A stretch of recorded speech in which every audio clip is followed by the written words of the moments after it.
کہا جاتا ہے کہ عزت عورت کی چادر ہے اور مرد کا وقار۔ عزت دار مرد کے لیے اس کی عزت ہی سب کچھ ہوتی ہے۔ میں جس خاندان سے تھا وہاں رشتوں کے تقدس کا بہت خیال رکھا جاتا تھا۔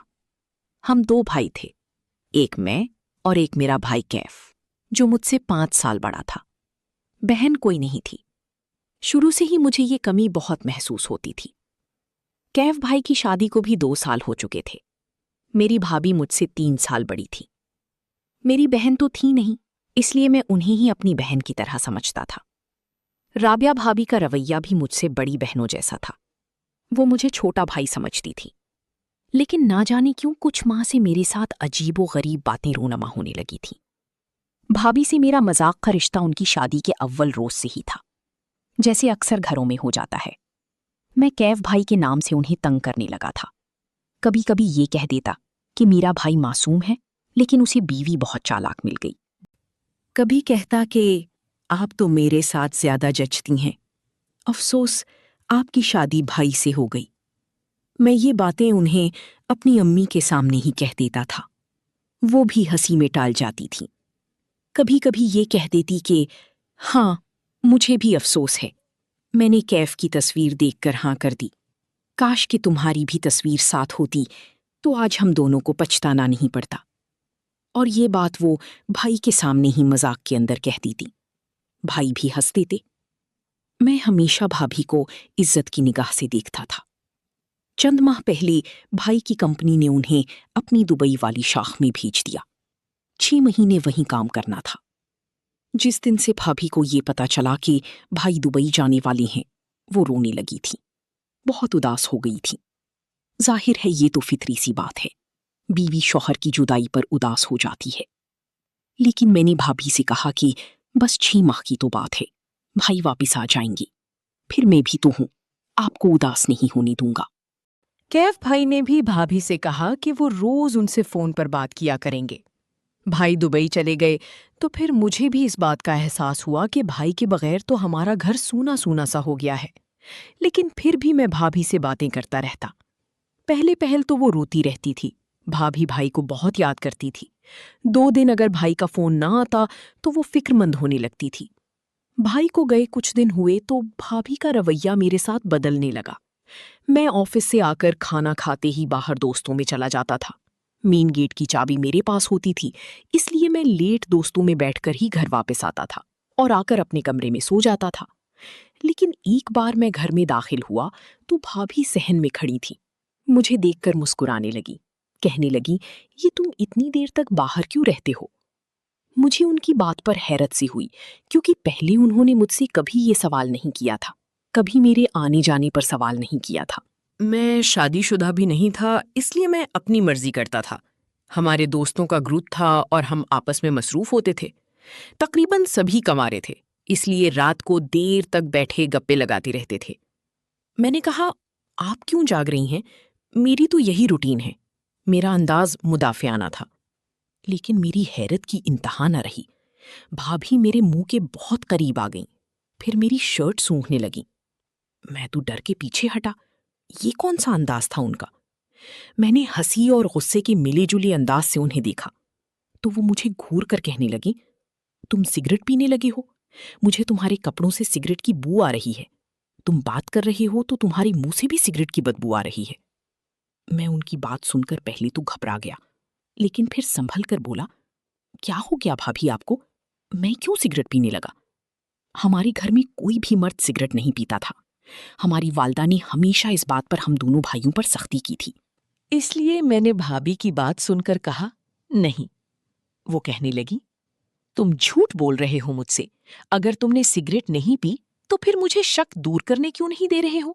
میں کیف سے کہہ دوں گی کہ تم میری بات نہیں مانتے اور بھائی کے دبئی جاتے ہی سگریٹ پینے لگ گئے ہو۔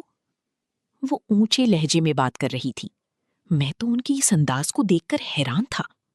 وہ پھر سے میرے قریب آ گئی اور میری شرٹ سونگھنے لگی۔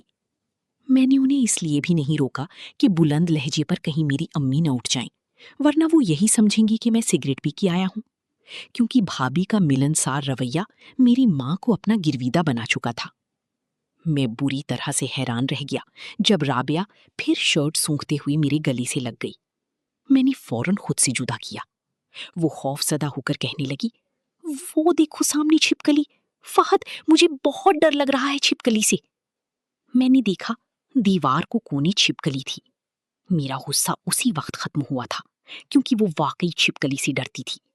شاید چھپکلی کو دیکھ کر وہ ایک باساختہ سی غلطی کر بیٹھی تھی، اور ابھی بھی انہیں احساس نہیں تھا کہ وہ ابھی بھی میرے گلے لگی تھیں۔ میں نے کہا، آپ اتنی بڑی ہو کر چھپکلی سے ڈرتی ہو؟ میری بات پر وہ غمگین سے بولنے لگیں، تم میرا مذاق اڑا رہے ہو، جاؤ میں تم سے نہیں بولتی، تمہارے بھائی کو آنے دو، میں تمہاری شکایت لگاؤں گی۔ میں ان کی بات پر ہنسنے لگا، وہ پہلے جیسی ہو چکی تھیں۔ میں یہ سمجھا کہ شاید ایک بے اختیاری عمل تھا۔ چھپکلی کو دیکھ کر بھابھی گھبرا گئی تھیں۔ پھر میں اپنے کمرے میں جانے لگا تو وہ کہنے لگیں کہ کچھ دیر میرے پاس بیٹھ جاؤ فہد، مجھے نیند نہیں آ رہی۔ اپنے بھائی کے سامنے تو تم نے بڑے وعدے کیے تھے کہ مجھے وقت دو گے، مجھے اداس نہیں ہونے دو گے، اور اب آفس سے آتے ہی دوستوں میں چلے جاتے ہو۔ میں نے انہیں دیکھا، پھر اپنی کلائی انہیں دکھانے لگا جس پر گھڑی باندھی تھی۔ میں نے کہا، رات کی 12 بج رہے ہیں، بھابھی مجھے صبح آفس بھی جانا ہے، لیکن میرا وعدہ، کل میں آپ کے ساتھ مل کر کیرم کھیلوں گا۔ جب بھائی یہاں تھی تو ہم تینوں مل کر بہت مزے کرتے تھے۔ لوڈو کیرم کھیلتے تھے۔ اگلے روز میں آفس سے آتے ہی کھانا کھا کر بھابھی کے ساتھ کیرم کھیلنے لگی۔ امی ہمارے پاس بیٹھی تھی، لیکن عشاء کی آذان ہوتے ہی امی کمرے میں چلی گئی۔ اب صرف میں اور بھابھی کیرم کھیل رہے تھے۔ اس کھیل میں ماسٹر تھا، اس لیے کبھی بھی نہیں ہارا تھا۔ بھابھی کو بھی تنگ کر رہا تھا کہ وہ مجھ سے جیت نہیں سکتی کیونکہ وہ بالکل اناڑی تھی۔ لیکن کھیلتے ہی کھیلتے بھابھی نے ایک ایسی حرکت کی کہ میں دنگ رہ گیا۔ مجھے ان سے ایسی امید تو ہرگز نہ تھی۔ کہنے لگی، اس بار میں تمہیں جیت کے دکھاؤں گی۔ یہ کہہ کر انہوں نے اپنا دوپٹہ اتار کر پیچھے رکھ دیا تو میری نظر بے ساختہ ان کے چست لباس پر پڑی۔ میں نے فوراً سے نظریں جھکا لی۔ مجھے بھابھی کی یہ حرکت بہت بری لگی تھی۔ میں نے وہیں گیم بھی چھوڑ دی۔ میں سوچ بھی نہیں سکتا تھا کہ وہ ایسا بھی کر سکتی ہیں۔ ابھی امی کی موجودگی میں تو دوپٹہ سر پر اچھی طرح سے جمائے بیٹھی تھی۔ میں نے غصے میں کہا، مجھے اپنے دوستوں میں جانا ہے، میں پھر کبھی کھیل لوں گا۔ وہ مجھے حیرت سے دیکھنے لگی، لیکن میں ان کے وہاں سے چلا گیا۔ لیکن آج دوستوں میں بیٹھے ہوئے بھی میری توجہ بھابھی کی طرف تھی۔ انہوں نے کیسی عجیب حرکت کی تھی۔ انہیں بے شک میں نے اپنی بہن سمجھتا ہوں، لیکن پھر بھی کچھ تو لحاظ ہوتے ہیں دیور کے ساتھ اٹھنے بیٹھنے کے۔ جیسے جیسے بھابھی کی غیر مناسب بات کو سوچتا، مجھے ان پر غصہ آنے لگتا۔ میں شام کو جب اپنے گھر داخل ہوا تو وہ لاؤنج میں سامنے ہی کھڑی تھی۔ میں نے اس بار انہیں نظر انداز کیا اور اپنے کمرے کی جانب بڑھ گیا۔ لیکن میری حیرت کی انتہا نہ رہی۔ وہ تو عجیب عورت تھی، جلدی سے میرے سامنے آ کھڑی ہوئی۔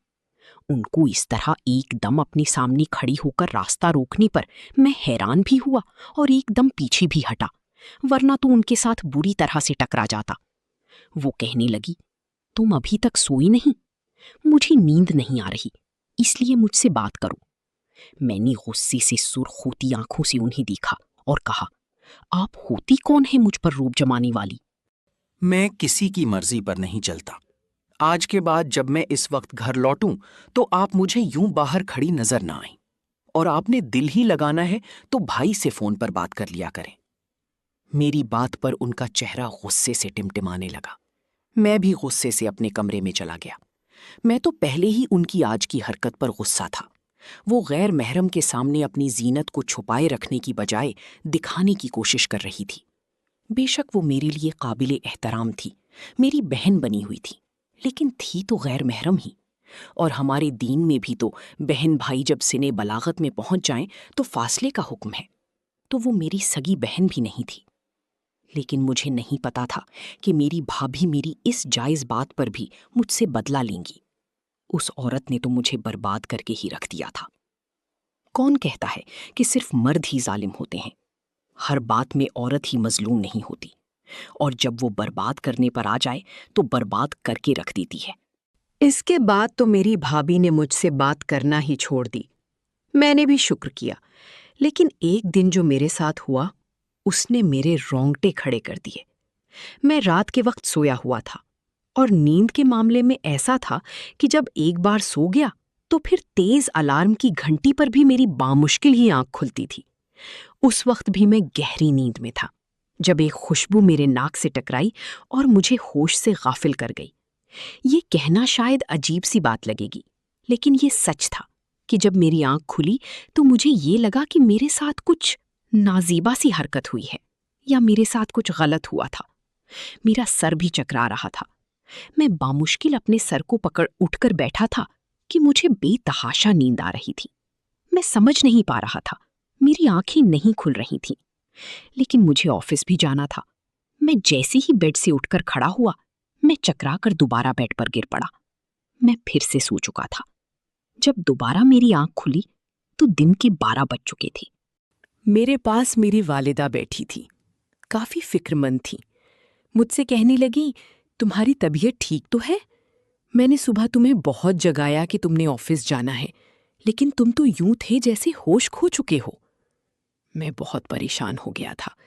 میں نے کہا کہ ہاں، پتہ نہیں کیوں مجھے اتنی نیند آ گئی، میں ابھی بھی نیند کی غنودگی میں تھا۔ امی کہنے لگی، تم فریش ہو جاؤ، میں تمہیں ناشتہ بنا دوں۔ یہ کہہ کر امی کمرے سے باہر نکل گئی، لیکن میری اصل جان اس وقت نکلی جب مجھے اپنی چادر پر ایک زنانہ لمبا بال نظر آیا۔ میں نے اپنے بیڈ پر غور کیا تو چادر بکھری پڑی تھی۔ حالانکہ مجھے ایک سائیڈ ہی سونے کی عادت تھی، پورے بیڈ پر نہیں سوتا تھا۔ جو چیز دیکھ کر میری ہوش اڑے وہ ایک کان کا ٹاپس تھا، اور وہ بھابھی کا ٹاپس تھا۔ ان کی شادی پر چھوٹے بھائی ہونے کی حیثیت سے میں نے انہیں تحفہ دیا تھا۔ مجھے لگا جیسے کسی نے مجھے اندھیری کھائی پھینک دیا ہو۔ میں تو ایسی بات سوچ بھی نہیں سکتا تھا۔ میرا سر پہلے ہی چکرا رہا تھا، لیکن یہ سب کچھ دیکھ کر تو میرے دماغ کی رگیں ہی کھینچنے لگیں۔ میں جب نہا دھو کر واپس آیا تو میری بھابھی بھی آج یوں خوش تھیں جیسے اسے نہ جانے کیا مل گیا ہو۔ بھابھی گیلے بالوں کو گیلا چھوڑ کر ٹیبل پر ناشتہ لگا رہی تھی۔ میں بڑی پریشانی سے ٹیبل پر بیٹھا تھا۔ بھابھی نے ناشتہ میرے سامنے رکھا اور میری برابر میں بیٹھ گئیں۔ ان کے چہرے پر دل فریب مسکراہٹ دیکھ کر مجھے تو آگ سی لگ گئی تھی۔ میں نے ٹھیک سے کچھ بھی نہیں کھایا تھا، بس چائے پی کر اٹھ گیا۔ اب میں اپنا کمرہ لاک کر کے سونے لگا تھا۔ اب میری بھابھی کا موڈ اور بھی زیادہ خراب رہنے لگا۔ مجھے یہ حل ٹھیک لگا تھا، لیکن شاید مجھ پر آزمائشوں کا سلسلہ شروع ہو چکا تھا اور فرار کی کوئی راہ مجھے نہیں مل رہی تھی۔ ایک دن میں آفس سے گھر لوٹا تو میری والدہ حد درجہ پریشان تھی۔ کہنے لگیں، بھابھی کی طبیعت بہت خراب ہے، تم ڈاکٹر کے پاس لے جاؤ۔ میں نے پہلے تو صاف انکار کر دیا۔ مجھے تو اس عورت سے اب گھن آنے لگی تھی، نفرت سی ہو گئی تھی۔ میں نے کہا، امی بھائی کو ہی واپس بلا لیں یا پھر ان کی بیوی کو وہاں بھیج دیں۔ میں اس قسم کی ذمہ داریاں نہیں لے سکتا۔ میری بات سن کر شاید میری والدہ کو یقین نہیں آ رہا تھا کہ میں یہ سب کچھ کہہ رہا ہوں۔ مجھے اس عورت کی شکل سے بھی نفرت ہو گئی تھی۔ امی مجھ سے کہنے لگیں، کیا بات ہے بیٹا، وہ بہن ہے تمہاری، بیمار ہے، چلو شاباش اسے ڈاکٹر کے پاس لے کر جاؤ۔ مجبوراً ہی صحیح، لیکن مجھے اس عورت کو ڈاکٹر کے پاس لے کر جانا پڑا، جسے بھابھی کہنے کو بھی میرا دل نہیں کرتا تھا۔ لیکن جو خبر مجھے وہاں جا کر سننے کو ملی، میری تو روح ہی فنا ہو گئی تھی۔ مجھے بھابھی سے یہ امید نہیں تھی۔ بھائی کو گئے 4 مہینے بیت گئے تھے، اس لیے یہ واضح بات تھی کہ جو گناہ ان کے وجود میں پل رہا تھا وہ ناجائز تھا، اور وہ 20-22 دن پہلے جو کچھ میرے ساتھ ہوا تھا اس کی خبر سننا میرے لیے ڈوب مرنے کا مقام تھا۔ میری بھابھی ہنستے ہوئے مجھ سے کہنے لگی، میں تمہارے بچے کی ماں بننے والی ہوں۔ میں پھٹی پھٹی آنکھوں سے اس گھٹیا عورت کو دیکھ رہا تھا۔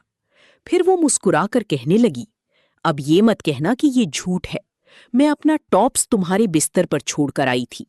اگر جب تم جاگو تو اچھی طرح سے جان لو، نیند کے نشے میں جو کچھ تم میرے ساتھ کر چکے ہو تمہیں اس کا احساس ہو جائے گا۔ اب اگر تم نے میری بات آگے بھی نہ مانی تو جو کچھ تم نے میرے ساتھ کیا ہے اس کو ثبوت کے ساتھ سب کے سامنے پیش کروں گی، یہ تم اچھی طرح سے جانتے ہو۔ پھر وہ مجھ سے روز بدکاری کا کہنے لگی جو میں مر کی بھی نہیں کر سکتا تھا۔ عورت اگر اپنی آئی پر آ جائے تو مرد کو کہیں کا نہیں چھوڑتی۔ میں نے انہیں گھر کے پاس چھوڑا اور خود باہر چلا گیا۔ میرا ذہن بالکل مفلوج ہو کر رہ گیا تھا۔ جس اذیت سے میں گزر رہا تھا وہ میرے لیے ناقابل فراموش تھی۔ میں دل ہی دل میں دعا مانگ رہا تھا۔ میں گناہ نہیں کرنا چاہتا تھا۔ مجھے نہیں پتا کہ میں کتنے گھنٹوں سے مختلف سڑکوں پر بائک چلا رہا تھا۔ مجھے ہوش اس وقت آئی جب سامنے سمندر نظر آیا۔ میں نے سمندر کے سامنے بائک روکی اور سمندر میں چلا گیا۔ اچھی خاصی سردی تھی لیکن میرے اندر تو آگ جل رہی تھی۔ میں کیسے اس گناہ سے بچ سکتا ہوں؟ میں بے حد پریشان تھا۔ اگر یہ خبر کیف بھائی کو معلوم ہو گئی اور انہوں نے بھابھی کو مظلوم سمجھ کر مجھے قصوروار ٹھہرا دیا تو میں سب سے کیسے آنکھیں ملا پاؤں گا؟ ایک ایسا مرد جسے اپنی عزت بہت عزیز ہوتی ہے، وہ کیسے ایسا کر سکتا ہے؟ میں ایسے ہی سوچوں کے بھنور میں پھنسا تھا۔ جب میں گھر پہنچتا تو جیسے ہی میں نے دروازہ کھولا، سامنے کا منظر دیکھ کر میں دنگ رہ گیا۔ میری بھابھی غیر مرد کے گلے لگی ہوئی تھی۔ اسے کہہ رہی تھی کہ میں نے تمہارے گناہ کو چھپانے کا انتظام کر لیا ہے۔ میں نے سارا الزام اپنے دیور پر لگا دیا۔ یہ سب سن کر مجھے ساری کہانی سمجھ آ گئی۔ وہ مجھے اپنے گناہ کو چھپانے کے لیے استعمال کر رہی تھی۔ میں نے اس شخص کو پکڑ لیا اور مارنا شروع کر دیا۔ بھابھی اس شخص کو چھڑوانے لگی۔ شور سے میری امی بھی اٹھ گئیں۔ میں نے اس شخص سے کہا کہ وہ سچ بتائے ورنہ میں اسے جان سے مار ڈالوں گا۔ اس نے بتایا کہ میری بھابھی کا شادی سے پہلے اس شخص کے ساتھ چکر چل رہا تھا، لیکن ان کے ماں باپ نے ان کی شادی زبردستی کروا دی تھی۔ لیکن جب بھائی دبئی چلا گیا تو میری بھابھی اس شخص کو گھر پر بلانے لگی۔ میں گھر پر لیٹ آتا تھا، اس لیے بھابھی کو یہ ڈر لاحق تھا کہ وہ کہیں پکڑی نہ جائے۔ اس لیے انہوں نے میرے ساتھ اس قسم کی حرکت کر دی تاکہ میں ان کو روک ٹوک نہ سکوں۔ یہ سب سن کر میری والدہ نے بھابھی سے کہا کہ وہ اس شخص کو اپنے ساتھ لے کر ہمارے گھر سے نکل جائے۔ بھابھی شرمندہ ہو کر گھر سے نکل گئی۔ جب بھائی کو پتہ چلا تو انہوں نے بھابھی کو طلاق دے دی اور میں بے قصور تھا، اس لیے اللہ نے میری ذات بچا لی۔ اگر انسان خود مضبوط ہو تو اسے کوئی بھی گناہ کی طرف نہیں کھینچ سکتا۔